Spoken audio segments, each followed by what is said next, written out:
à tous, merci d'être venus aussi nombreux. On va laisser ouvert au début pour que ça se remplisse par le fond. Pour cette conférence, alors ça devait être la dernière expérience de paysage en Méditerranée 2018, finalement c'est la première 2019. Donc on est très content d'avoir pu se décaler, se recaler si bien, parce qu'en fait on tombe le jour des journées portes ouvertes de l'École nationale supérieure de paysage Versailles-Marseille, avec tous les étudiants qui exposent leurs travaux. Peut-être des futurs étudiants aussi dans la salle et des futurs paysagistes. Le cycle expérience de paysage en Méditerranée est organisé par la Fédération française de paysage. On a un programme 2019 qui commence dès le mois prochain. On a des flyers, on pourra en discuter ensuite, puisque la conférence sera suivie d'un débat apéro ou d'un apéritif de discussion. On est très content d'accueillir Olivier Philippi ce soir et je pense qu'il n'y a pas besoin de plus d'introduction. Merci. Bonjour et bienvenue. Je voudrais partager avec vous aujourd'hui notre regard de jardinier sur les paysages de Garrigues. Clara et moi faisons partie d'un groupe informel de recherche autour de la Méditerranée, composé de paysagistes, d'écologues, de botanistes et de simples jardiniers. Avec ce groupe, nous étudions les plantes et les paysages. Nous essayons d'étudier la beauté des plantes qui vivent dans des conditions difficiles pour voir si elles peuvent être intéressantes dans les jardins, pour leur floraison et pour la diversité des textures et des couleurs de feuillage, en particulier durant la période de dormance estivale. Et ce n'est pas tout. Nous essayons, modestement, d'étudier la dynamique d'évolution des écosystèmes méditerranéens, soumis à un ensemble de forces extérieures et à une longue histoire de pression anthropique sur le paysage, pour voir si cette dynamique peut servir d'inspiration pour une approche nouvelle de la conception des jardins demandant peu d'entretien, pas d'arrosage et aucun pesticide. Bienvenue au petit monde des jardins inspirés par la Garrigue. Non, c'est trop tôt, c'est trop tôt. Donc quand on pense au jardin méditerranéen, une des premières questions qu'on peut se poser, c'est « mais est-ce qu'il y a effectivement des plantes qui peuvent résister à la sécheresse et qu'on peut utiliser dans les jardins ?»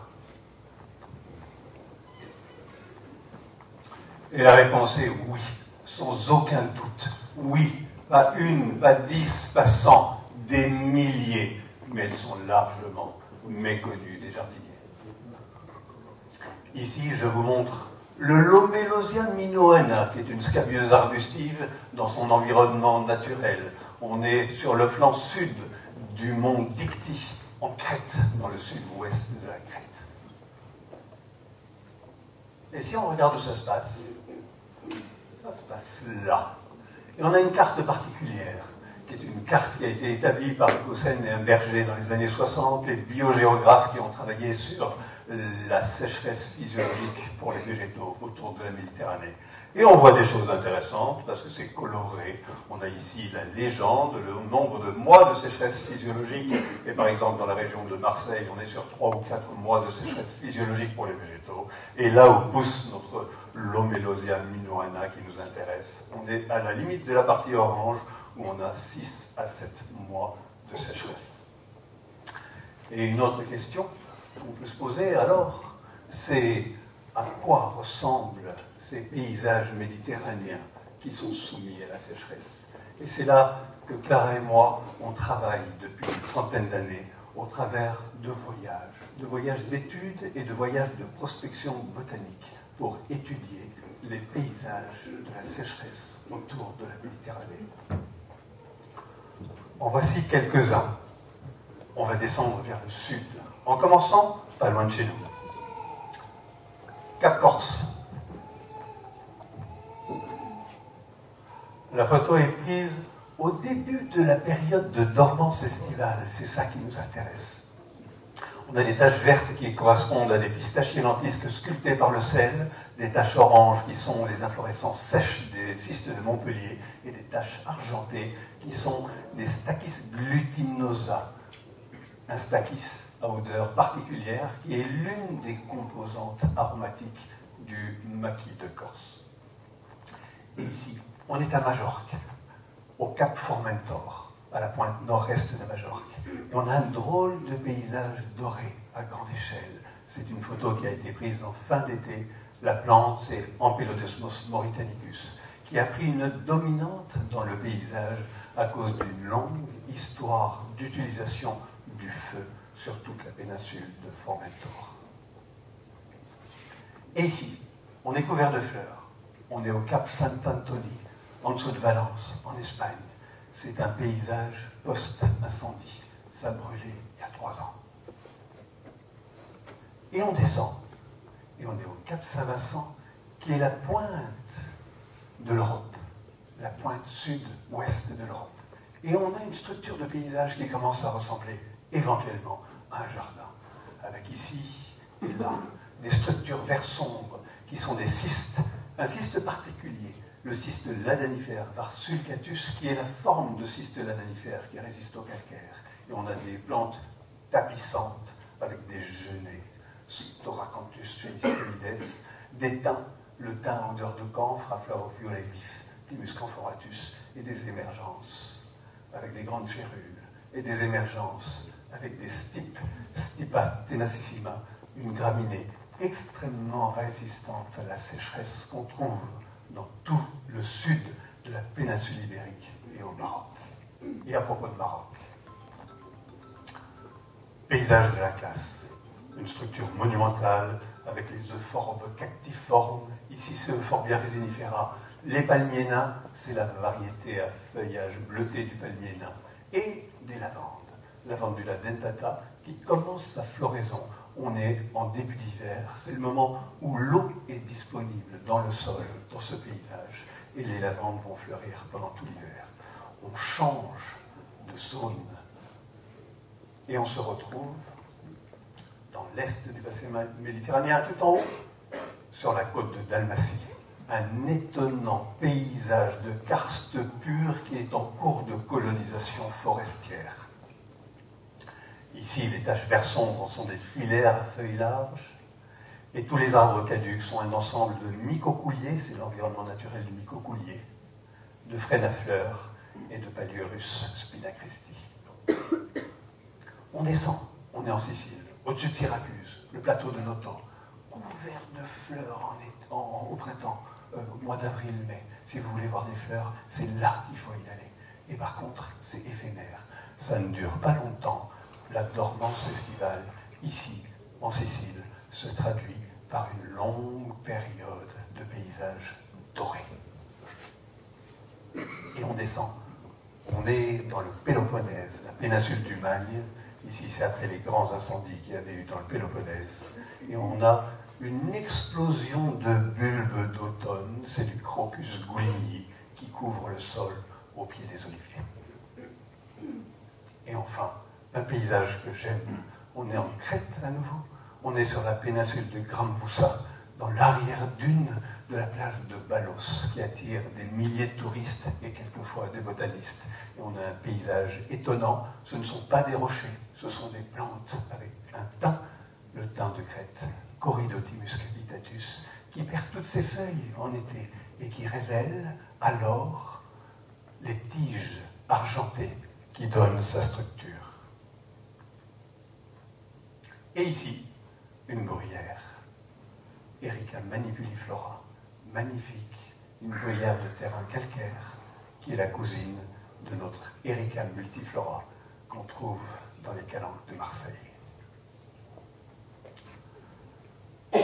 Les paysages de sécheresse autour de la Méditerranée sont extrêmement divers. Mais ce qui est encore plus divers, ce sont les plantes.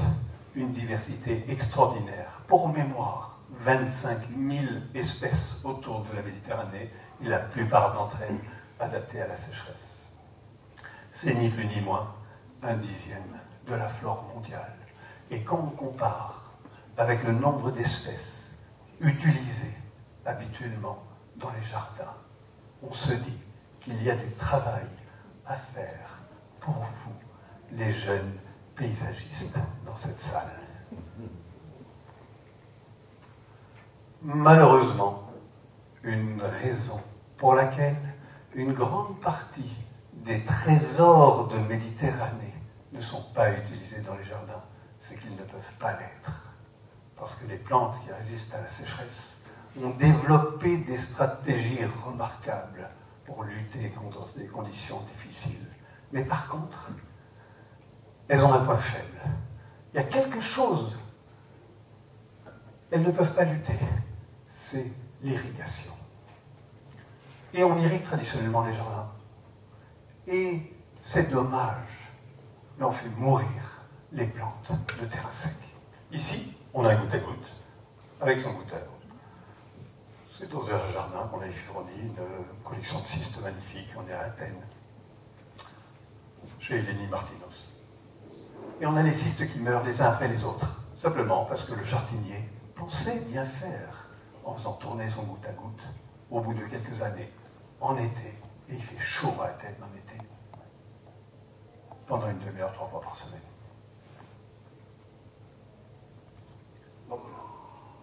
Alors, dommage, parce que le cyste à feuilles d'atriplex n'est pas pour vous si vous arrosez votre jardin. Dommage, parce que le globulaire des calanques de Marseille n'est pas pour vous non plus. Dommage. L'Épinus cretica, avec des fleurs roses incroyables et un doux feuillage soyeux et argenté, aucune chance. Et le Sideritis cypria, qui pousse sur les crêtes de la chaîne pyrénéenne à Chypre, non, n'y rêvez même pas. Le liseron à feuilles d'olivier? Tiens, qui a du liseron à feuilles d'olivier dans son jardin? Ben, c'est dommage. Je suppose que vous êtes tous plus ou moins jardiniers dans cette salle. C'est une des plantes les plus faciles à cultiver, à adapter à différents types de sols. Ça tient au froid, ça tient à la sécheresse. C'est beau.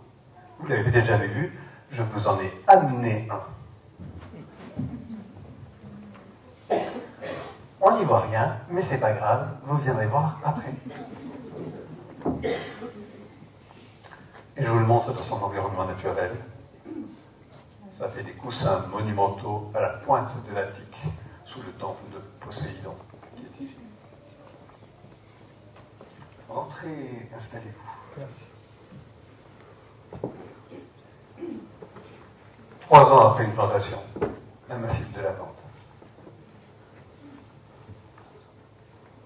Je ne cite pas le jardin dans lequel j'ai pris la photographie. Alors, nous, jardiniers méditerranéens, un jour ou l'autre, il va falloir qu'on se confronte à la réalité de notre climat. Et il va falloir qu'on se confronte à quelque chose qui s'appelle la dormance estivale et la saisonnalité de l'aspect visuel de nos jardins. On rêve, parce qu'on a été formaté par une image des jardins tempérés, et on rêve de fleurs en été. On pense faire mieux fleurir en été les plantes en les arrosant goutte à goutte, et on les fait mourir. Un jour ou l'autre, il va falloir adopter comme une signature méditerranéenne la dormance estivale, comme notre meilleur atout pour faire des jardins que personne d'autre ne peut faire au monde. Ici, on est au Cap Corse à nouveau. C'était lors d'une des grandes périodes de sécheresse, post-2003. On a les myrtes qui sont devenues avec une couleur de feuillage tout roux, et on a l'ensemble qui prend d'étonnantes teintes. Si un paysagiste avait voulu le faire, il aurait eu un mal fou, mais par contre, la sécheresse est là pour vous aider, avec un franchissement d'un tabou, l'utilisation de couleurs nouvelles dans la palette des couleurs disponibles pour le paysagiste. On peut imaginer une conception nouvelle des jardins qui mettent en valeur la dormance estivale. Ici, c'est un jardin, c'est notre jardin personnel qui a été pris, la photo a été prise au mois d'avril ou mai, sans doute, vu que les euphorbia rigida commence à virer au rose. On dirait que c'est un jardin qui a été conçu pour avoir les fleurs, mais non, pas du tout. C'est un jardin qui a été conçu pour voir qu'est-ce qui va se passer après les fleurs, quand il n'y en aura plus une seule. Et on a la chance autour de la Méditerranée d'avoir une diversité incroyable de plantes à feuillage persistant, y compris tout un tas de dégradés d'argent, de gris vert et de vert sombre. Élargir la palette des couleurs, par exemple en utilisant l'orange, le marron, le roux. Ici, c'est Euphorbia dendroides, le forme arborescente, au mois de mai, au moment où elle s'apprête à perdre ses feuilles, puisque pour résister à la sécheresse, elle va perdre toutes ses feuilles, et elle prend une espèce de couleur d'automne extraordinaire en fin de printemps. Dans son paysage, on est sur l'île de Sifnos, Euphorbia dendroides, qui illumine le paysage au mois de mai.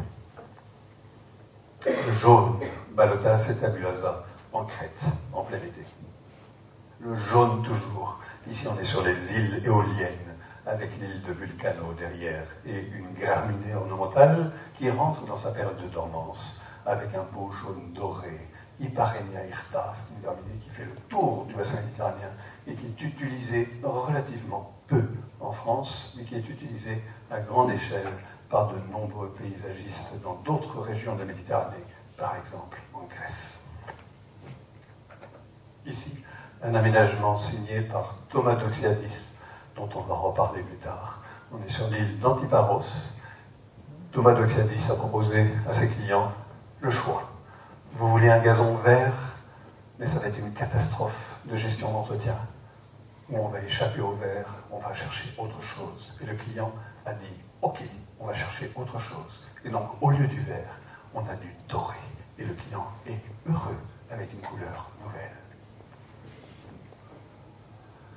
La couleur. On se focalise souvent sur la couleur, mais dans les paysages de Garrigue, il y a d'autres éléments qui peuvent nous aider, nous, jardiniers, à sauver le jardin en été.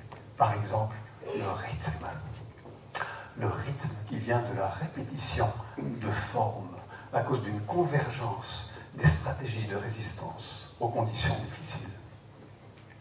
Donc là, c'est une photo qui est prise en début d'été. Le thym de Crète se paye le luxe de fleurir au moment de la sécheresse intense du mois de juillet. Et il est sur un environnement tout doré de graminées déjà sèches. Et le thym de Crète pousse souvent comme ça, avec une répétition, dans un environnement tellement hostile qu'il est presque seul à pouvoir pousser. Cette répétition vient de la résistance aux conditions extrêmes. Plus les conditions sont difficiles, plus la plante a tendance à se ramasser sur elle-même, à chercher à adopter un port en coussin ou en boule qui expose moins de surface aux conditions extérieures et qui pourtant développe le maximum de volume à l'intérieur. C'est la caractéristique d'une sphère. Donc beaucoup de plantes en crête ou en montagne prennent ces formes hémisphériques pour mieux résister. Ici, on est sur Euphorbia spinosa en Croatie. Ici, on est sur Sarcopterum spinosum sur l'île d'Amorgos. Résistance à la sécheresse, au vent, au sel, et une convergence des stratégies, parce que le même type de stratégie va se retrouver en montagne. Ici, avec le genêt bleu, Erinacea antilis, qui pousse dans les montagnes de la Sierra Nevada, au sud de Grenade. Cette répétition des formes permet d'envisager un nouveau jeu, un jeu de contraste sur les faces ensoleillées et les faces ombragées, comme si on travaillait non plus de la peinture, mais comme si on travaillait de la sculpture.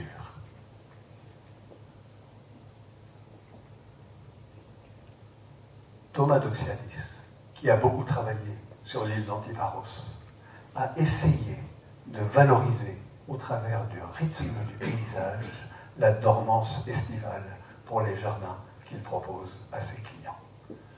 Je vous montre ici à quoi ressemble le paysage naturel de l'île d'Antiparos. On a un ensemble, un enchevêtrement de coussins et de boules. avec des couleurs qui se complètent. Sarcopteron spinosum, Thymus ou Corydotimus capitatus, et on ne le distingue pas très bien de Centaurea spinosa qui se balade avec les Thymus capitatus. Et au fond, on a toujours ce vert sombre, ces espèces de lentilles plaquées au sol, des pistachiers lentisques capables de résister à des conditions extrêmes. Et on le voit relativement peu, mais aussi on a ici une petite verticalité dorée qui vient de ces fameuses graminées, Hyparrhenia, Hirta. Thomas d'Oxyalis essaye de fondre ces jardins dans l'environnement, de manière à ce que la frontière entre le jardin et l'environnement naturel devienne ténue, voire invisible.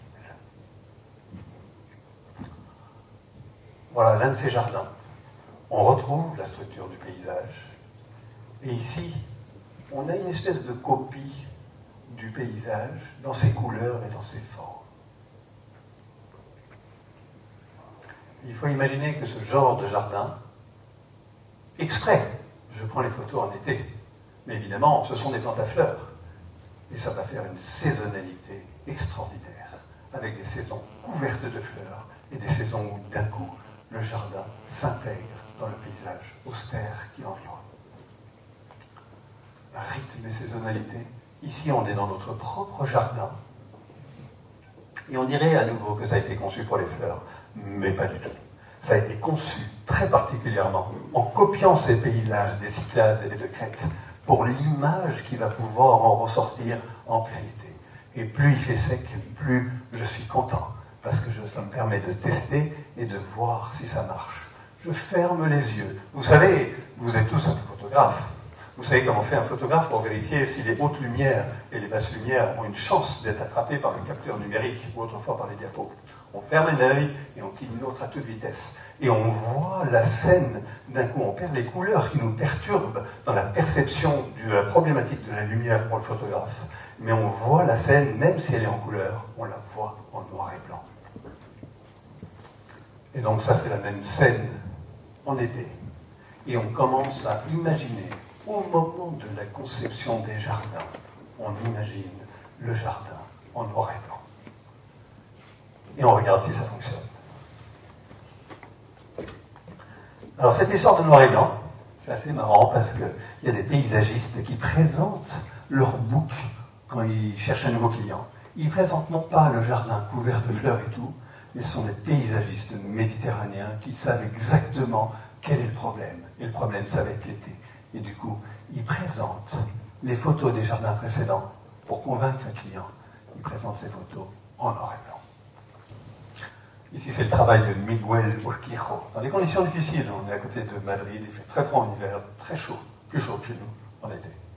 Donc Miguel Urquijo présente ses pressbooks en noir et blanc. Et il joue sur les textures et les lumières.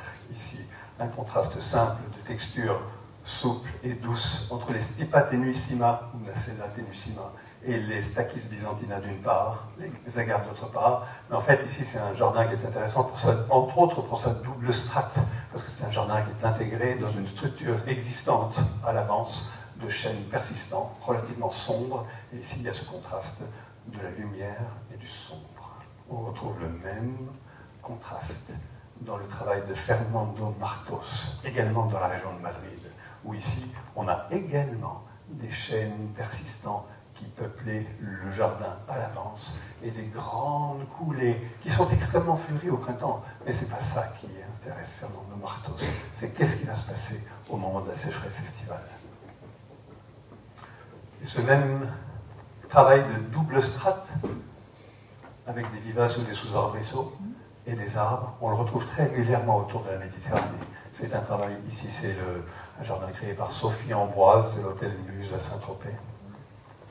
Et c'est un travail qui est inspiré d'une complémentarité entre les plantes et les paysages de garrigues et les anciens paysages d'agroforesterie abandonnés qu'on trouve partout autour de la Méditerranée. Ici, c'est un paysage traditionnel d'agroforesterie au Maroc qui commence à être un tout petit peu abandonné. C'était une ancienne culture d'orge avec des amandiers. On est dans l'Anti-Atlas, pas très loin de Tafraout, et on a des Juniperus turifera qui commencent à se ressemer et à peupler pour le plus grand plaisir de l'œil paysagiste. Et ici, on est également dans le sud du Maroc, d'anciennes cultures des terrasses d'orge au pied des arcades. Et ce genre de cultures, même au Maroc, deviennent de moins en moins rentables et sont abandonnées. Et au moment de leur abandon, on trouve des modèles intéressants de paysages pour les jardins méditerranéens. Par exemple ici, voilà une arganeraie abandonnée. Et on a une sous-strate qui apparaît avec un contraste entre les arbres et les euphorbes cactiformes. Ici, c'est Euphorbia officinarum suspecicinus, qui est accompagné par des Kleinia, qui est une astéracée assez curieuse dont le latex permet de guérir l'agression du latex de l'euphorbe sur les yeux. Paysage agricole en cours d'abandon. Ici, on est sur l'île de Sifnos avec des terrasses de culture. Certaines sont encore cultivées et d'autres ici sont complètement abandonnées et colonisées par l'Africana. Et ce type de modèle de paysage est utilisé énormément en Grèce, par exemple, par Jenny Gay et Pierce Goldson. Jenny Gay et Pierce Goldson sont des paysagistes qui font un travail remarquable en Crète, dans les Cyclades, dans le Péloponnèse, dans l'Attique. Voilà le type de jardin qu'ils font. Souvent, il y a une structure ancienne, d'arbres, d'oliviers en l'occurrence. On est dans le jardin de Vilka Agouridis, pas très loin du nouvel aéroport d'Athènes. Et pour coloniser l'espace, le sol, en s'inspirant de l'Africana qui a envahi les anciennes cultures d'agroforesterie, ils ont sélectionné une remarquable gamme de plantes avec des tonalités grises, argentées, vertes, quelquefois dorées. Jenny Gay et Pierce Goldson ont quelque chose de particulier. Ils conçoivent des jardins, mais ils n'acceptent pas tous les clients. Ils posent une condition intéressante. Ils acceptent de concevoir un jardin à condition d'en prendre l'entretien, et non seulement pendant la première ou la deuxième année, mais pour toujours. Et donc ça devient, au même titre que c'est le jardin du client, ça devient leur jardin. Ça change tout dans la conception. Parce que, comme c'est eux qui vont entretenir le jardin, ils réfléchissent à un jardin qui demande peu d'entretien. D'autant que la plupart de leurs jardins, perdus dans le fin fond de l'île de Syros, de l'île de Sifnos, de l'île d'Amorgos, sont relativement difficiles d'accès. Il faut le petit camion avec les outils, la pioche, la bêche, le râteau. Il ne faut pas oublier quelque chose. Hop, il faut regarder les horaires des bateaux. Et il ne faut pas qu'il y ait une tempête. Et donc ils sont constamment en train de jongler pour essayer de passer d'un jardin à l'autre. Donc le moins ils y vont pour entretenir, finalement, le mieux tout le monde se porte. Le jardinier et le client. Ça, c'est un jardin qu'ils ont créé dans le Péloponnèse. Et donc, Jenny Gay et Pierce Goldson réfléchissent à la dynamique d'évolution du petit écosystème artificiel reproduit dans le jardin, de manière à ce que cette dynamique d'évolution corresponde dans les différentes zones du jardin à l'attente du jardinier, et pourtant avec un travail extérieur minimal. L'une des techniques, c'est la couverture du sol. Une technique, évidemment, c'est d'utiliser uniquement des plantes qui restent à la sécheresse. On parle plus d'esthétique, on parle d'approche fonctionnelle. Et une autre technique, c'est d'utiliser des plantes allélopathiques, dont on a parlé. Dynamique d'évolution. De nombreux jardins autour de la Méditerranée se font comme une mosaïque. Ce n'est pas une solution technique, mais une multitude de solutions techniques autour du lieu, de la maison, de la piscine, en fonction des usages et de l'évolution qu'on accorde à la parcelle de jardin. Ici, c'est le jardin de Rosie et Rob Peddle, dans le sud du Portugal, en Algarve, et je me tiens, au moment de prendre la photo, dans une zone de jardin sur gravier, dont on soupçonne un petit peu ici, et hop, on a un petit muret qui sépare avec une... C'est toujours leur jardin, mais ici, c'est une zone qui est laissée complètement sauvage, et ils laissent la dynamique d'évolution se faire. Cette réflexion sur la dynamique d'évolution, qui permet de limiter l'entretien, peut être portée en particulier sur la résilience du paysage et les stratégies de résistance des plantes par rapport au cycle du feu. Le feu dans la garrigue. Pour résister au feu, les plantes ont deux grandes différentes stratégies différentes. Il y en a qui brûlent et qui sont capables tout de suite de repartir de souche grâce à quelque chose de miraculeux qui s'appelle un lignotubère. Le lignotubère est un renflement de la base du tronc qui est une réserve d'amidon et de bourgeons dormants qui permet à la plante, même s'il n'y a plus du tout de photosynthèse parce qu'il n'y a plus de feuillage, de repousser comme si de rien n'était et de prendre très rapidement le dessus dans le paysage.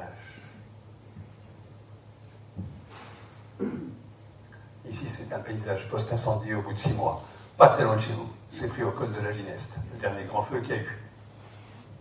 La coloration vert translucide rousse, ce sont les chênes kermès qui sont en train de repousser de leur lignotubère, le lignotubère du chêne kermès, qui est célèbre beaucoup, qui a été étudié, énormément de publications là-dessus. Ce n'est pas un renflement à la base du tronc, ce sont les racines qui sont renflées. Et tout le système racinaire, ce sont des réserves de bourgeons dormants qui n'attendent qu'une chose finalement, le feu. Parce que le feu est favorable pour le chêne kermès. C'est le moment où d'un coup, la concurrence est dégagée et il peut immédiatement reprendre la totalité de l'espace pour lui. Extrêmement efficace. Col de la Gineste. 18 mois après le feu, les chênes kermès poussent allègrement et on trouve d'autres plantes ici comme le Lonicera implexa. Beaucoup plus tard, après le feu. Ici, on est en Corse, une dizaine d'années après un incendie, et on a les plantes à lignotubère qui ont occupé la totalité de l'espace disponible. Et c'est intéressant, la pression des éléments extérieurs limite la croissance. Au début, il y avait une trajectoire d'évolution rapide, colonisation de l'espace, croissance. Et d'un coup, ici, à cause du vent et du sel, le vent terrible, vous savez, vous l'entendez à la radio quelquefois, Cap Corse, où on a beaucoup de Mistral, nous ici, ils ont 200 km/h qui arrivent. Ça donne ça. Et donc, dans ces trajectoires d'évolution post-incendie pour les plantes à lignotubère, on a d'une part une trajectoire rapide au début, et ensuite une trajectoire beaucoup plus lente qui peut intéresser le jardinier, parce que le paysage commence à rentrer dans une phase temporaire d'équilibre, temporaire, mais éventuellement assez longue pour correspondre à la vie du jardinier.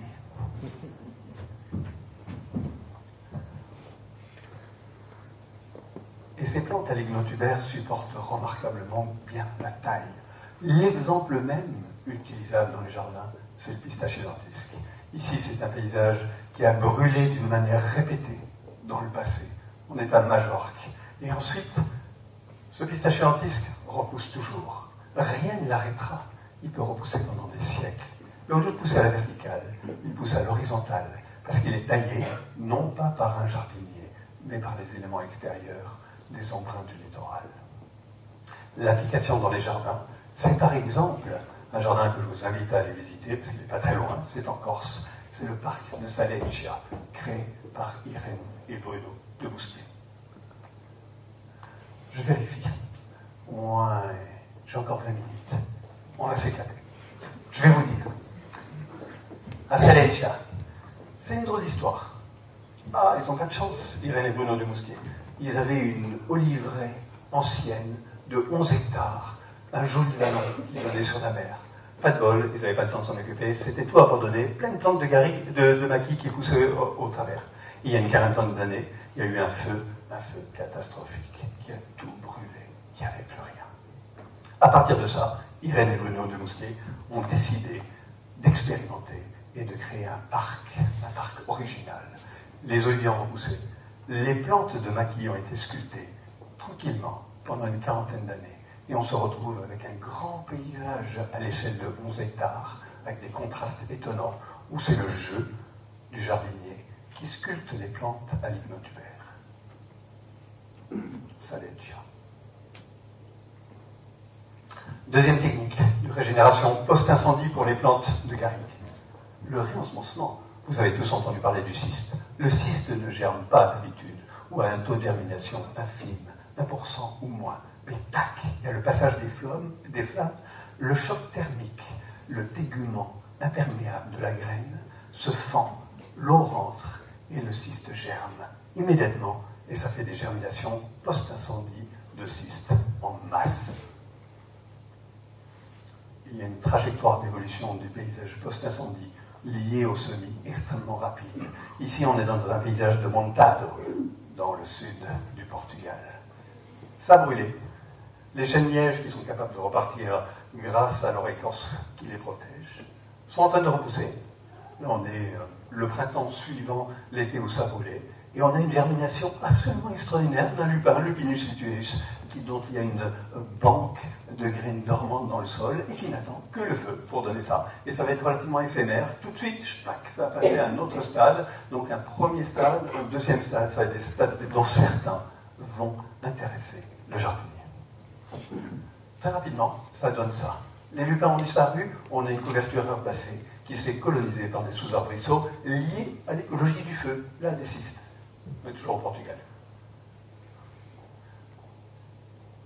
Et après un certain temps, parce qu'aussi on est dans un paysage post-incendie, dans le sud de l'Espagne, on a une fermeture du milieu par les arbustes et les arbrisseaux.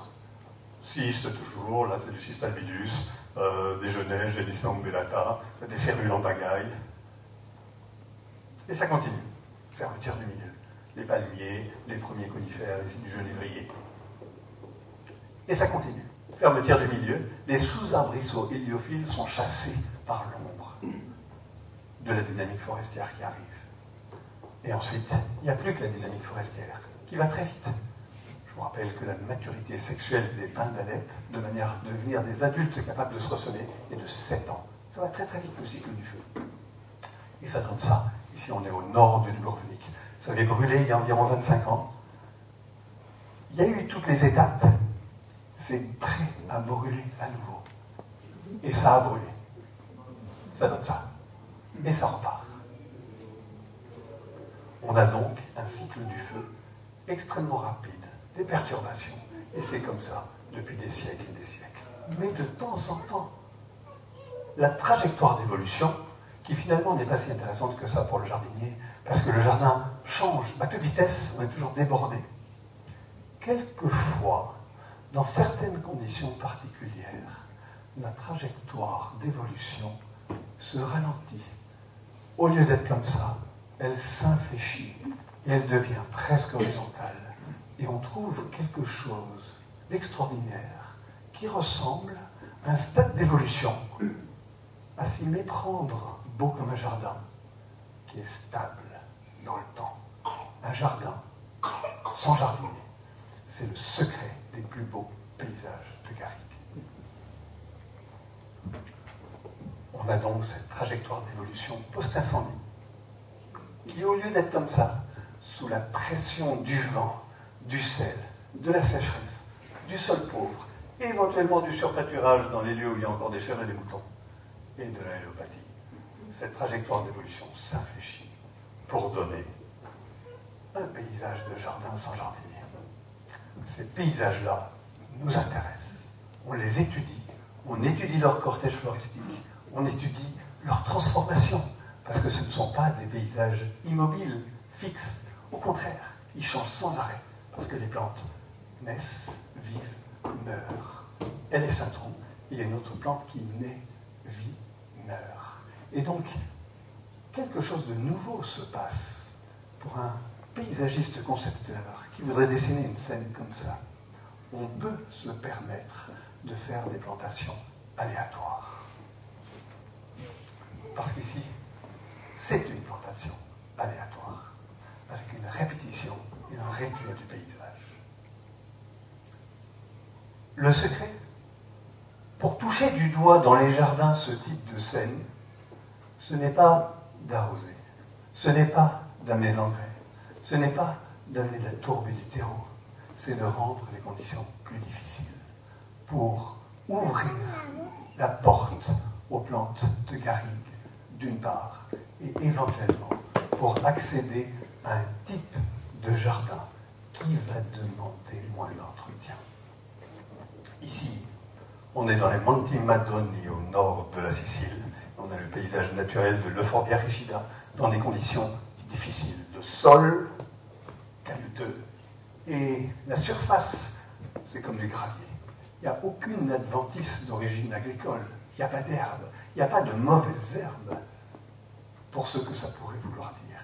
Il y a uniquement l'euphorbia rigida qui est capable de vivre là et qui est super heureuse. Si on l'applique dans les jardins, on crée des jardins sur gravier en essayant de rendre les conditions plus drainantes, plus caillouteuses, des apports de sable. Ici, c'est dans notre jardin qui initialement était une vigne d'argile pure, et on a fait des dômes de manière à créer de la pente pour améliorer le drainage. On a rajouté du sable et du caillou au moment de surélever les massifs, et on a complété, on a finalisé la surface du sol par un paillage minéral qui limite totalement la germination des adventices et qui rend les conditions extrêmement favorables pour la dynamique de réensemencement des euphorbes regina. C'est le modèle du jardin sur gravier. Le modèle du jardin sur gravier a été développé, curieusement, non pas en Méditerranée, mais un peu par hasard, par une pépiniériste, Beth Chatto, en Angleterre. Alors que je vous raconte combien de temps j'ai. J'ai 12 minutes. Et je regardais l'histoire de Beth Chatto. Beth Chatto avait une pépinière, un petit peu comme la pépinière philippine, une pépinière sympathique, et puis voilà. Mais cette pépinière a eu du succès à un moment ou à un autre. Il y avait initialement un parking, et ce parking s'est révélé trop petit. Donc, Beth Chatto a décidé d'agrandir son parking. Il y a maintenant un parking immense, des bus qui arrivent et tout. Heureusement que c'est pas nous. Hein. Et la question s'est posée, qu'est-ce qu'on fait de l'ancien parking? Parce que cet ancien parking avait été bien fait. Il y avait un soubassement de gros cailloux épais, peut-être 30 cm, et puis ensuite des cailloux plus fins, et ensuite du gravier pour permettre le roulage des véhicules en Angleterre, etc. Et Beth Chatto a eu une idée lumineuse, probablement la première. Elle s'est dit, je vais faire un jardin, je ne change pas les conditions, je vais voir ce qui se passe. Et ce qui se passe, ça a été fait il y a 40 ans, c'est ça, le jardin sur gravier de Beth Chatto. Beth Chatto a écrit un livre, The Gravel Garden, il y a une trentaine d'années. Elle vient de mourir, la pauvre. Elle est morte ce printemps. Il y a eu un super symposium qui a été fait dans son jardin, là, il y a fin août, en l'honneur de tout son travail de recherche. Et c'est curieux, et ça va peut-être nous inspirer par la suite, parce qu'il y a une grosse dynamique de recherche sur les paysages méditerranéens appliqués au jardin et les paysages de garrigue n'a pas lieu autour de la Méditerranée, mais dans le nord de l'Europe. Dynamique de réensemencement, le gravier sélectionne les plantes qui vont pousser. Pas d'adventice, mais toutes les plantes de garrigue qui poussent dans du gravier vont être heureuses. Qu'est-ce que ça fait? Ça fait qu'on peut faire une plantation aléatoire. On n'a pas besoin de réfléchir à un plan de plantation parce que toutes les plantes vont se ressemer en pagaille. Et par contre, il y en aura trop. Et donc le jardinier, le travail d'entretien sera d'enlever l'excès de matière, de la sculpture, mais de la sculpture qui ressemble à du bas-relief. On creuse, on enlève, on arrache, et on refait les scènes d'année en année. Et on a un jardin dynamique, évolutif.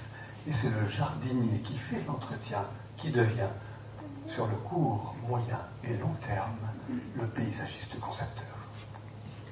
L'inversion des rôles. Ici, on a un jardin créé par Jenny Gay et Klaas Goldson. Donc, c'est l'entretien qui dessine le jardin sur le long terme.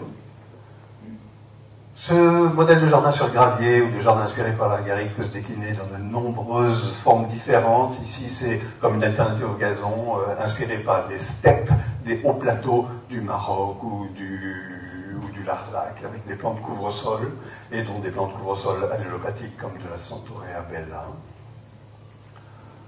L'allélopathie. L'allélopathie est un des outils à la disposition du jardin, du jardinier, en particulier qui s'inspire de la garrigue, pour limiter la dynamique d'évolution du jardin, lorsqu'il le souhaite. Ici, je vous montre une photo prise au travers d'une loupe binoculaire. Donc c'est un agrandissement x40 du revers d'une feuille d'une sauge. Il s'agit en l'occurrence de la Salvia lavandulae sous-espèce Valerea qui pousse dans les montagnes de la Sierra Nevada au sud de Grenade. On a deux types de poils, des poils argentés, classiques sur une plante qui résiste à la sécheresse, c'est pour limiter l'évapotranspiration autour des stomates, et puis des poils qui sont glanduleux, qui ressemblent à des petites billes, et ces poils sont comme des usines de production de produits chimiques qui ont une multitude de fonctions, y compris des fonctions antibactériennes ou antifongiques pour la feuille, des fonctions anti-prédation par rapport aux insectes ou aux herbivores, et puis lorsque les feuilles tombent, parce que les feuilles vont tomber à un moment, c'est une plante à feuillage persistant qui renouvelle son feuillage, donc il y a une partie chaque année de chute de feuilles. Ces feuilles se décomposent et libèrent les composés organiques volatiles. Et ces composés organiques volatiles, à ce stade-là, ont une action antigerminative majeure. C'est ce qu'on appelle l'allélopathie négative et que dans le monde de l'horticulture, on appelle par raccourci l'allélopathie tout court, parce qu'il y a aussi une allélopathie positive. Ça, c'est la plante dans son environnement naturel, un cours au sol bas qui ne serait pas assez haut pour limiter la compétition des espèces concurrentes, mais dont l'allélopathie permet à la plante de vieillir toute seule dans son coin, sans être embêtée, si on applique ça dans les jardins.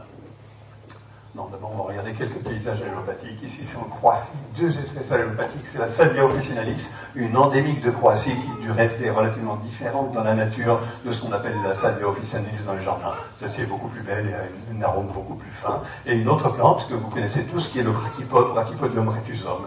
Ici, deux espèces dans un paysage post-incendie également, qui essaient, par l'allélopathie, de bloquer la trajectoire d'évolution de l'écosystème. Paysage allélopathique, on est sur la péninsule du Levant à Majorque avec une Santolina remarquable, la Santolina magonica, paysage allélopathique. Ici, c'est l'Euphorbia dendroides. Oui, elle perd ses feuilles en été pour résister à la sécheresse. Et donc, au moment des premières pluies d'automne, elle est fragile, elle est sensible à la concurrence potentiellement. Alors, elle a développé une stratégie d'allélopathie de manière à ce que quand les feuilles tombent, elle libère ces composés organiques volatiles qui empêchent la germination de toutes les espèces concurrentes lors des premières pluies d'automne. Île de Cygnus, paysage allélopathique. On est en Corse, les romarins, tout simplement. Et si on applique dans les jardins? Le Fort Saint-Jean à Mussel. Les nouveaux enjeux d'alternatives aux pesticides. Ici, c'est un jardin dessiné par Sandrine Lefebvre. Un jardin cimetière ou un cimetière jardin. Le problème de la gestion des espaces intertombes. Une couverture du sol avec des plantes pour sol allélopathiques. Le pied des arbres, ici c'est la mairie d'Auch, le boulevard Sadi Carnot. C'était insoluble pour eux. Ils ont planté des courants allélopathiques. L'allélopathie peut être utilisée à différentes échelles. Ici, c'est dans un petit jardin particulier sur l'île de Corfou. Ici, c'est à plus grande échelle, c'est la toiture terrasse qui recouvre le nouvel opéra d'Athènes, dans le centre culturel Stavros Niarchos. La toiture terrasse fait une bagatelle de 1,5 hectare. Hyparrhenia aerta, allélopathique. Et en fait, c'est tout le parc qui fait 17 hectares, qui a été conçu en une double strate rigide linéaire. C'est la paysagiste de New York qui s'appelle Deborah Nevins qui l'a conçu. Mais sous la strate des arbres, il y a un ensemble, une collection de plantes allélopathiques qui viennent de tout le pourtour de la Méditerranée. Ça donne ça. La toiture terrasse est là. Et l'opéra est en dessous. Oh, ils ont les moyens en Grèce. Hein. La colline est artificielle, une montagne, flotche. L'allélopathie dans différents climats. On est aux Pays-Bas. C'est une partie du jardin de démonstration de la pépinière de Roger Hintabasti.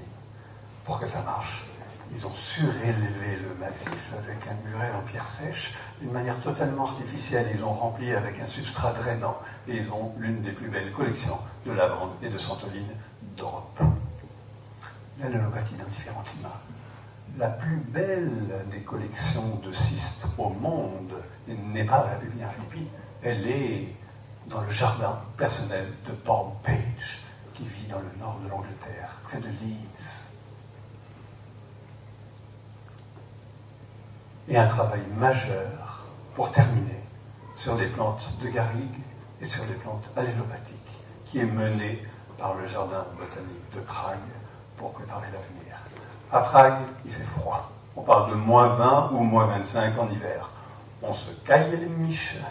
Mais depuis quelques années, d'une manière récurrente, il y a des vagues de chaleur. Et la chaleur à Prague est supérieure à celle qu'on a dans le sud de la France. Parce que c'est un climat continental et les vagues de chaleur remontent directement d'Afrique du Nord. Ils ont donc un problème d'amplitude thermique. Ils ne savent plus faire face dans les jardins avec la gamme traditionnelle des végétaux. Ils se tournent vers des végétaux du pourtour du bassin méditerranéen qui poussent en altitude. On a donc le jardin sans arrosage, résistant au froid et à la chaleur. directement inspiré par les paysages de Garrigue, qui se présentent comme un modèle pour les jardins du futur. Merci.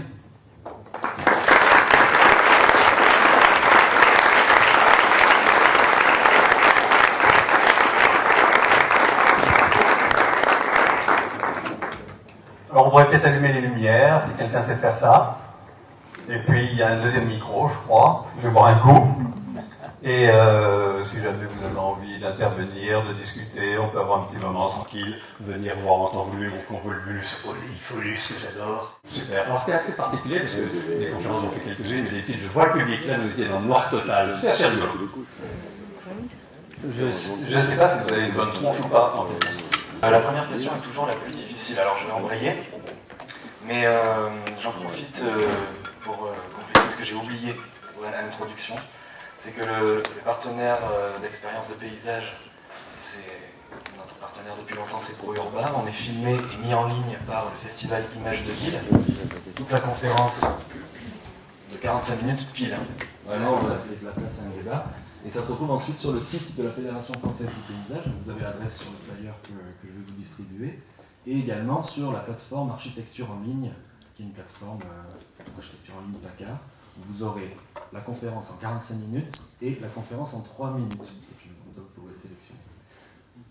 Y a-t-il une première question? Bonjour, on a l'impression que dans le futur, nos paysages vont donc devenir de plus en plus secs et les arbres sont assez absents. C'est très intéressant et c'est certainement vrai. Il n'y a pas de miracle. Je ne vous présente pas quelque chose de remarquable pour le futur. Non. Les paysages vont changer, c'est sûr. Le changement climatique va nous affecter directement, nous, dans le sud de la France. Il y a une migration annoncée de notre cortège floristique qui est spectaculaire et qui a commencé. Les laboratoires de l'INRA de Nancy, par exemple, font une projection de l'enveloppe écologique d'espèces majeures de notre paysage, comme le chêne vert. Il n'y aura plus de chêne vert dans le sud de la France, il aura migré plus haut en France. Et le paysage à chêne vert, ce sera le paysage qu'il y a en Angleterre. Brexit ou pas, ils seront obligés de l'accueillir. Mais si on n'a plus de chêne vert, et si une grande partie du cortège floristique du paysage à chêne vert migre vers le nord, nous, on est bordés par la mer. Qu'est-ce qui va se passer? Grosse interrogation. Il va y avoir une vacuité. La vacuité dans la nature, ça aspire. Ça aspire quoi? Ça aspire des plantes d'une certaine manière qu'on peut appeler des plantes exotiques envahissantes. Et la première leçon du changement climatique, c'est qu'il va falloir accepter un changement radical de notre perception de la nature, de notre perception de la nature fixe. Elle va changer à l'échelle de vos enfants, à l'échelle de vos petits-enfants. Ils ne verront pas le même paysage que le nôtre. Et nous, dans les jardins, on ne sera peut-être plus là, mais on sera confronté à d'autres problèmes, des excès.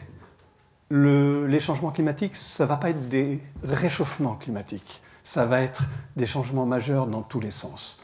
Plus de froid, plus de chaleur, plus de sécheresse, plus de pluie torrentielle.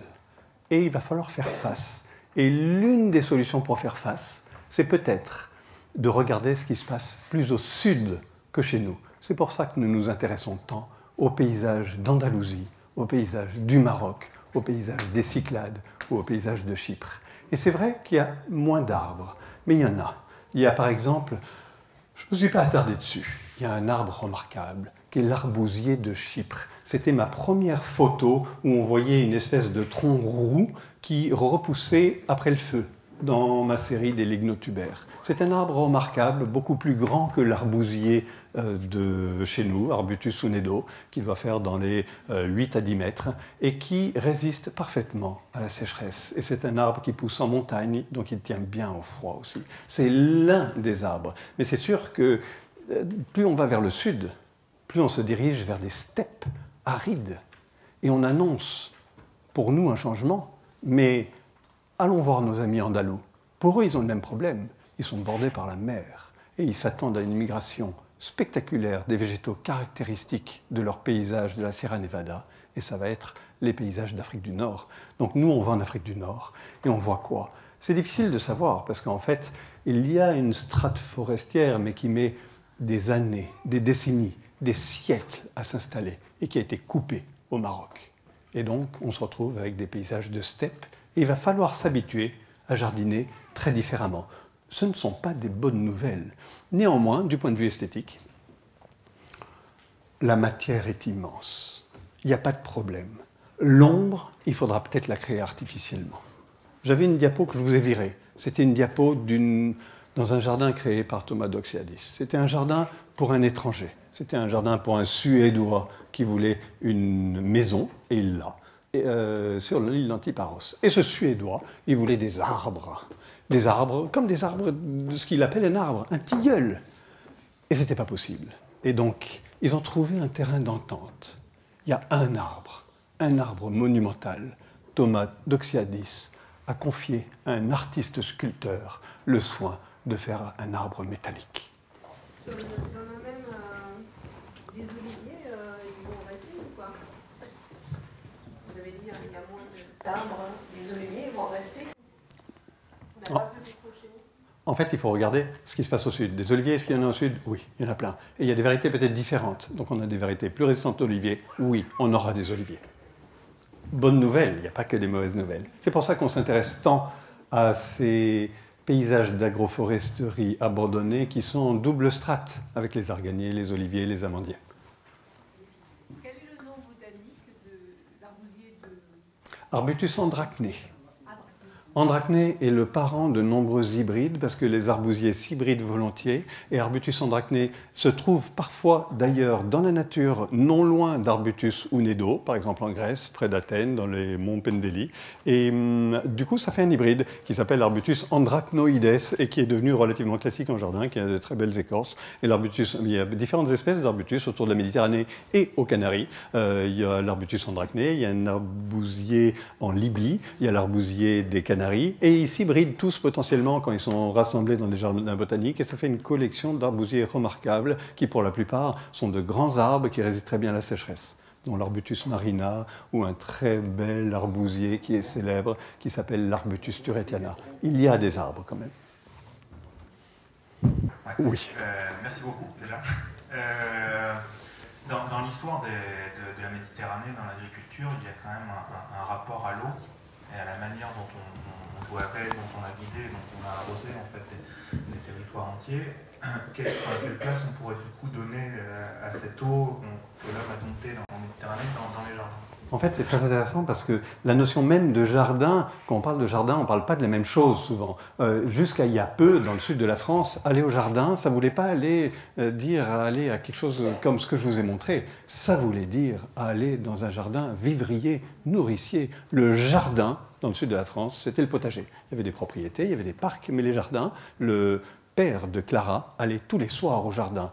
Mais si on lui avait montré une espèce de jardin sec, il aurait rigolé. Pour lui, c'était les poireaux et les salades. Et d'une manière parfaitement efficace, il fallait casser la croûte. Et le jardin est venu par une influence de la gestion de l'eau par les Arabes qui sont venus vers Cordoue et tout ça, avec un travail remarquable de rigole, on le voit à Majorque, des paysages absolument extraordinaires. Et le jardin, on a un problème. Qu'est-ce qu'on veut faire? On veut faire un jardin irrigué, on veut faire un potager avec une gestion de l'eau, ou on veut faire un jardin qui demande peu d'entretien en mettant en valeur la diversité botanique des plantes de garrigue. C'est antinomique. Et le problème, c'est que souvent, on essaye de faire les deux, c'est-à-dire qu'on crée des conditions irriguées comme pour un potager, et on essaie d'y mettre des plantes de garrigue en disant « les conditions sont bonnes, elles vont pousser ». Non, ça ne marche pas. Mais ça ne veut pas dire que l'eau est à mettre de côté. Il peut y avoir un usage de l'eau, c'est-à-dire de plus en plus, on ne parle pas d'un jardin, j'ai essayé de vous l'évoquer un moment, mais d'une mosaïque de jardins. Il y a des jardins irrigués, il y a des potagers, et puis il y a des transitions. Il peut y avoir des pelouses sauvages qui sont irriguées une fois tous les 15 jours avec de l'eau enterrée, piégée dans une cuve enterrée, comme ils font dans tous les pays du Nord, mais qu'on n'a pas encore inventé dans le Sud, de créer une cuve dont on module exactement le volume pour pouvoir irriguer une parcelle de son jardin, par exemple le potager. Donc l'eau, il y a une longue tradition d'utilisation de l'eau autour de la Méditerranée dans les jardins. Il ne faut pas d'un revers de main la balayer, mais savoir l'utiliser à bon escient, finalement, en définissant à l'avance ce qu'on appelle aux États-Unis un hydrozoning. Les zones irriguées, les zones qui mettront en valeur l'eau et les zones sèches. Si vous essayez de faire un jardin avec toutes ces belles plantes de garrigue, 25 000, je vous rappelle, autour de la Méditerranée, dans un jardin irrigué, ça ne va pas marcher. Mais ça ne veut pas dire qu'il ne faut pas faire un jardin irrigué. Pour continuer sur cette question de l'arrosage, quand on est maître paysagiste concepteur et qu'on doit mener à bien l'avènement d'un jardin à partir de plantes secs et qu'on a face à nous des entreprises avec des garanties de reprise, avec des systèmes d'arrosage automatique et en même temps on aimerait bien se passer du système d'arrosage automatique pour un arrosage manuel, mais en même temps l'arrosage manuel économiquement c'est pas réaliste. Comment on fait? Avec plein de bonnes intentions. C'est génial parce que c'est le problème majeur. Et en fait, l'arrosage manuel n'est pas réaliste, mais l'arrosage au goutte à goutte, je vous ai montré une photo où il restait sur un massif entier, il y avait une plante morte, toutes les autres étaient mortes. Et quand on regarde le coût de l'évolution d'un paysage comme ça, ben en fait, il faut le refaire. Alors, il faut bien intégrer, c'est un peu comme on crée des centrales nucléaires, on dit le prix du kilowattheure, c'est ça, mais on oublie qu'il faut intégrer le démantèlement de la centrale nucléaire. Et pour le jardin qui loupe, au bout de 10 ans, il est mort, eh bien, il faut intégrer le coût total. Donc, il faut vérifier si le coût d'arrosage la première année est supérieur à la réfection du jardin au bout de 10 ans, d'une part. Et d'autre part, en fait, quand on étudie bien, il n'y a pas de goutte à goutte. Et il n'y a pas d'aspersion dans tous les paysages de garrigue que je vous ai montrés. Il y a peut-être quelque chose à créer là. Peut-être, un jour, on apprendra des techniques nouvelles qui permettent de travailler en sec. Pas d'arrosage. L'arrosage est trop cher la première année? Ok. Peut-être que vous n'arroserez pas. Alors qu'est-ce qui va se passer? On a un risque, c'est une année de canicule. Vraiment un été difficile. Il y aura de la casse. Étudions le coût de cette casse par rapport au coût de l'installation d'un goutte à goutte, du programmateur, des tuyaux enterrés. Intéressant, comme nous fournissons, nous, Pépinière Philippi, de nombreux projets de revégétalisation en milieu naturel, des carrières, des dunes. Il n'y a pas d'arrosage, il n'y a pas d'arrosage automatique. On travaille avec des techniques particulières pour durcir les végétaux, pour faire un équilibre entre la masse de la végétation et le système racinaire, un type de système racinaire très spécial dans des pots anti-chignons, c'est juste des techniques forestières adaptées à des sous-arbrisseaux.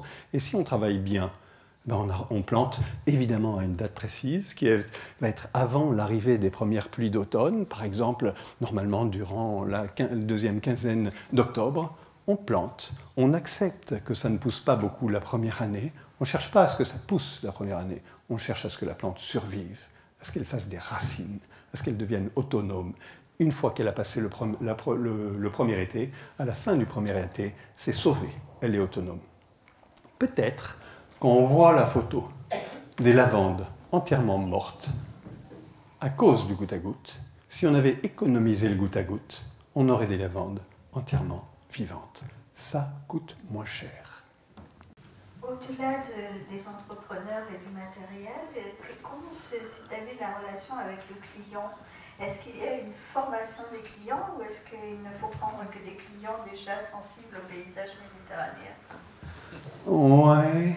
En fait, il y a une sensibilisation et une formation majeure de tout le monde, de tous les acteurs, les clients. Mais quelquefois, les clients, on se fait un monde du client en disant bah, je peux pas lui proposer un jardin sec. Il est trop plouc. Mais les ploucs, c'est nous peut-être. C'est nous qui freinons parce que nous n'avons pas envie de tester. Les meilleurs paysagistes du monde, à mon sens, sont ceux qui arrivent à vendre des projets donnés pour invendables. Thomas Doxiadis. Allez sur l'île d'Antiparos, c'est incroyable. Il ne s'adresse pas à des super écologues qui ont envie de tester des nouvelles techniques de jardinage. Non, il s'adresse à des jardiniers de base. Il se trouve que ce sont des jardiniers qui ont énormément d'argent parce que l'île d'Antiparos est devenue à la mode pour toutes les stars de New York. Donc, elles ont besoin d'avoir une maison à Antiparos. Et à Antiparos, Thomas Doxiadis, qui est né à Antiparos et qui connaît son paysage sur le bout des doigts, et il est capable de communiquer parce qu'il l'aime.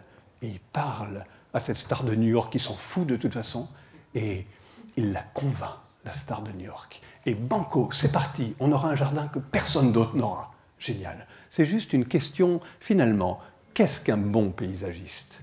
C'est celui qui arrive à mener un projet en convainquant le client. Évidemment, c'est un peu simplifié parce qu'il y a tout un tas de clients différents. Mais on a un travail de sensibilisation tous azimuts, au travers des politiques, des concepteurs avant tout, des entreprises qui est le gros maillon faible, et des jardiniers. Nous, on y travaille modestement, mais vous aussi, on est tous ensemble sur le même boulot. De toute façon, on n'aura pas le choix. Les jardins vont changer. Deux questions en fait. L'ingénierie du sol, est-ce que c'est quelque chose sur lequel on peut pouvoir travailler demain, la composition du sol, sa structure Et puis la deuxième question, qui est un petit peu parallèle, si on veut dire, c'est la question plutôt de la rosée, de l'humidité de l'air, dont on ne sait pas grand-chose pour demain. Elle va probablement augmenter, mais encore que... Bon. Est-ce que c'est une donnée sur laquelle on a aujourd'hui des outils pour travailler ? Alors, deux questions bien différentes. Je commence par la deuxième et ensuite la première. La deuxième, je ne sais pas à quoi va ressembler l'hygrométrie de l'air dans 50 ans, mais je sais qu'il y a énormément d'espèces du pourtour du bassin méditerranéen qui ont développé des stratégies incroyables pour trouver le peu d'eau disponible au moment où elle est disponible. Par exemple, en fin d'été, ne serait-ce que dans le sud de la France, il n'a pas plu encore. Mais vous le savez, à partir du 15 septembre, vous sortez le matin et vos chaussures sont mouillées, parce qu'il y a de l'humidité dans l'air qui s'est déposé.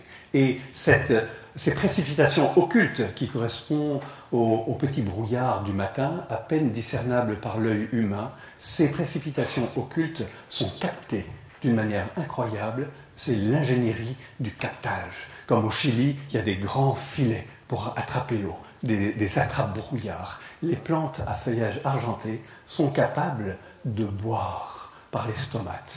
Ah, je regrette, j'ai une photo magnifique, prise au travers d'une loupe binoculaire, une photo de trichomes, c'est-à-dire de poils arborescents, qui sont évidemment invisibles à l'œil nu, mais c'est agrandi, agrandi, agrandi, comme une photo macro 40 fois plus grosse, et on voit la structure des poils arborescents d'une plante comme du Phlomis russellana. Il y a un tronc, et ensuite c'est branchu. Il y a 3 branches, et ces 3 branches ont une forme particulière. Parfaite, c'est comme un peu Atlas qui tient le monde. C'est pour attraper une gouttelette de rosée. Et ma photo, ce sont des gouttelettes de rosée attrapées par les poils. Toutes les plantes à feuillage argenté sont des attrapes rosées capables de boire par les stomates. Ça, c'est la deuxième question. La première, l'ingénierie du sol, c'est fondamental. Et ça révèle une espèce de paradoxe. On voudrait se diriger vers un idéal de jardin naturel qui demande peu d'entretien, qui soit l'homme en harmonie avec la nature. Et on s'inspire de la nature. Qu'est-ce que la nature ?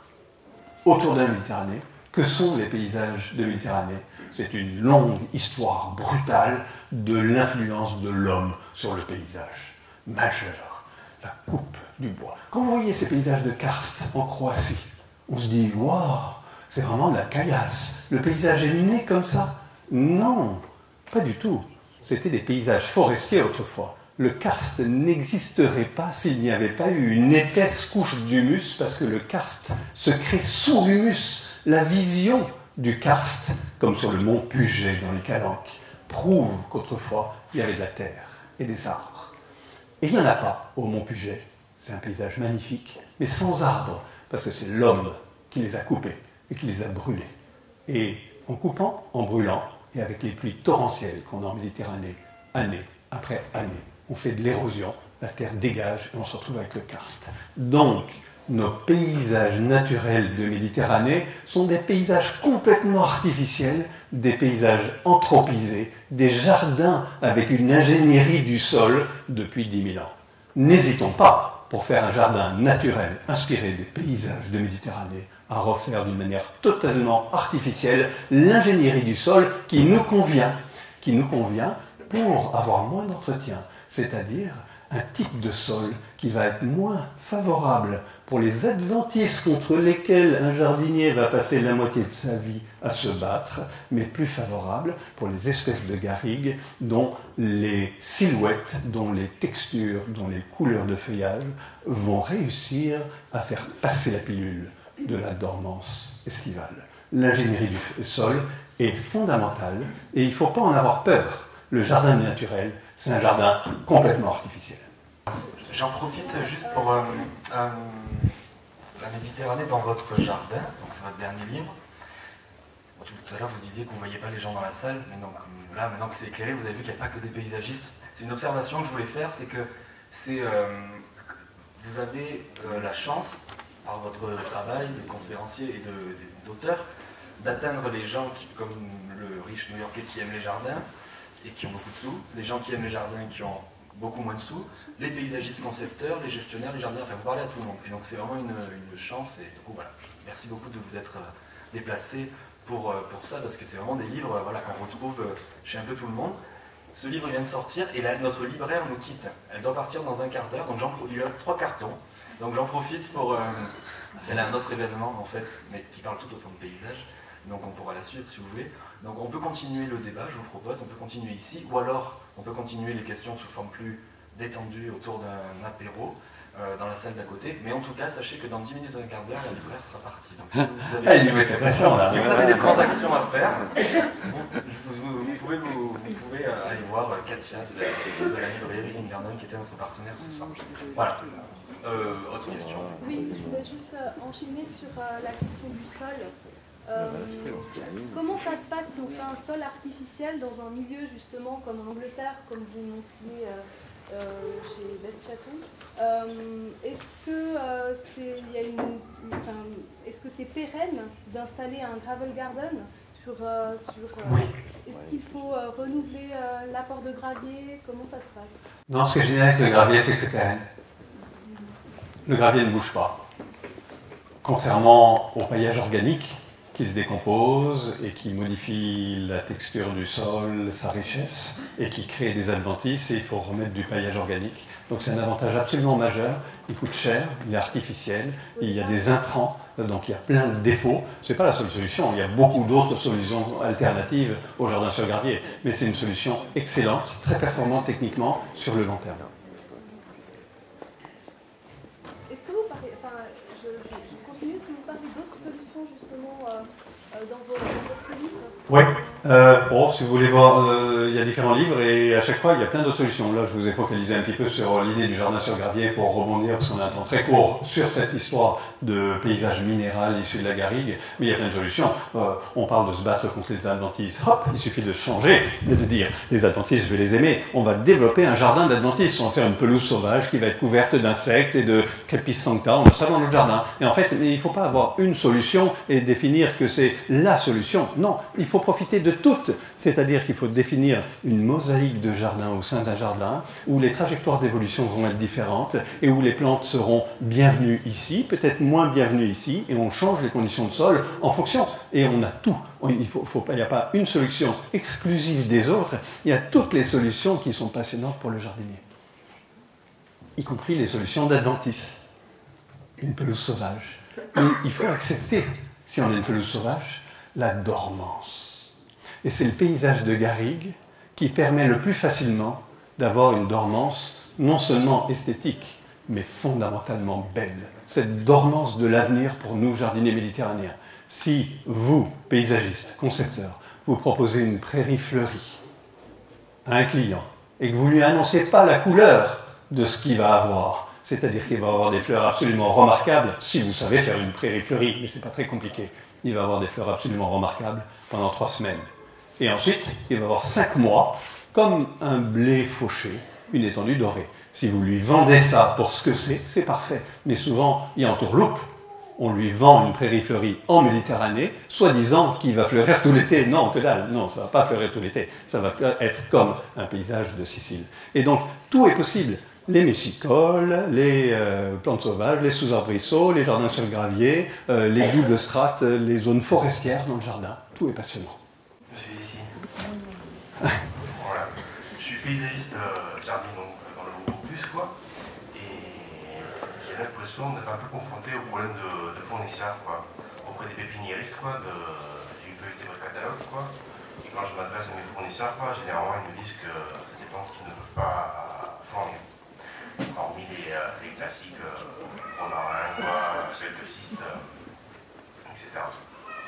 Est-ce que vous avez des confrères Oui. Voilà.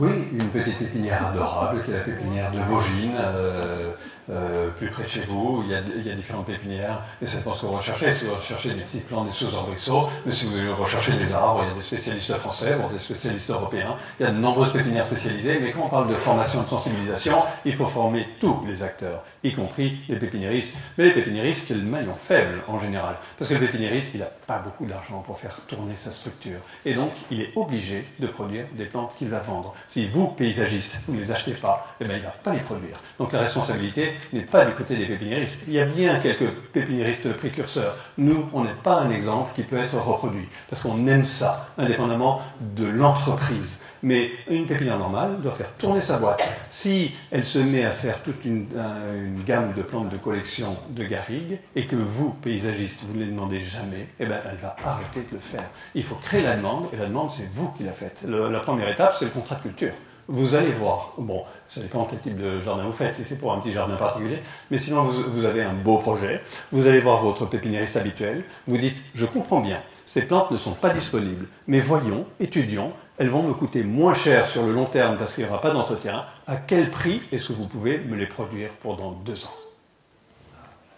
Ça, c'est des choses qui remontent à la Fédération française du paysage au sein de l'interprofession valeur du végétal, c'est-à-dire que c'est des débats constants entre les producteurs de végétaux et les concepteurs et les producteurs de végétaux nous demandent en fait quelle sera votre demande en végétaux, en essence, dans 10 ans, dans 5 ans, parce que nous on attend que votre feu vert pour mettre en culture. Et c'est exactement ce que vous disiez, il y a une chaîne d'offres et de demandes dont il faut être conscient.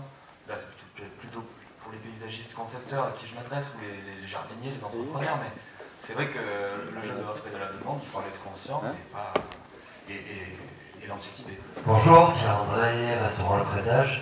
Vous avez parlé d'allélopathie négative et également positive. Mais voilà, j'aimerais savoir si vous pouvez partager quelques exemples sur ces allélopathies positives. Je ne suis pas compétent. J'ai beaucoup étudié l'allopathie négative, mais relativement peu l'allopathie positive, mais j'en parle toujours parce qu'en fait l'allopathie est un phénomène d'écologie et il ne faut pas simplifier à l'excédent. Donc c'est très complexe. Il s'agit des interactions chimiques entre les plantes. Et nous, jardiniers, nous nous intéressons beaucoup parce que c'est très utile comme un outil à l'allopathie négative, qui est une interaction chimique négative d'une plante qui ne tue pas les autres, mais qui limite la germination, qui inhibe la germination des graines des espèces concurrentes dans cette trajectoire d'évolution post-incendie. Néanmoins, dans tous ces produits chimiques, il y a énormément de choses qui se passent, et quelquefois, il y a des produits chimiques, des composés organiques volatiles, qui sont favorables. Par exemple, il y a des interactions positives entre les pins d'Alep et les cystes. Et il y a des interactions positives très complexes, pas comme on imagine. C'est pas une plante qui nourrit l'autre avec une petite giclée de produits chimiques. Non, ça peut être des mécanismes sur le long terme complexes. Par exemple, une plante qui aide une autre par son inflammabilité. Il s'agit de ça. Qui aide une autre parce que l'autre elle-même est une plante qui est liée à l'écologie du feu. On va prendre la dernière question et ensuite je vous propose qu'on aille... Après on va boire un coup là. Merci. Là on a parlé beaucoup des gros projets. Si on a un petit jardin et les voisins à droite à gauche, on est sur une pente, on a un voisin qui est très haut. Comment on peut créer quelque chose qui couvre un peu les côtés pour être un peu plus intéressant? Non, merci pour la question, mais je n'y réponds pas. C'est le travail d'un paysagiste concepteur. C'est pas le travail ici devant une conférence. Il y a de nombreuses solutions techniques, mais il faut regarder tous les éléments et faire un travail de conception qui peut être le travail d'un paysagiste concepteur ou qui peut être le travail d'un particulier. Parce que le particulier a le droit à l'erreur. Et au travers de l'erreur, il apprend des choses et au travers de cet apprentissage, il est heureux. Donc le jardin n'est pas un objectif final stable, il est une démarche pour nous tous d'apprentissage, et cet apprentissage et les erreurs liées à l'apprentissage sont le bonheur. Merci.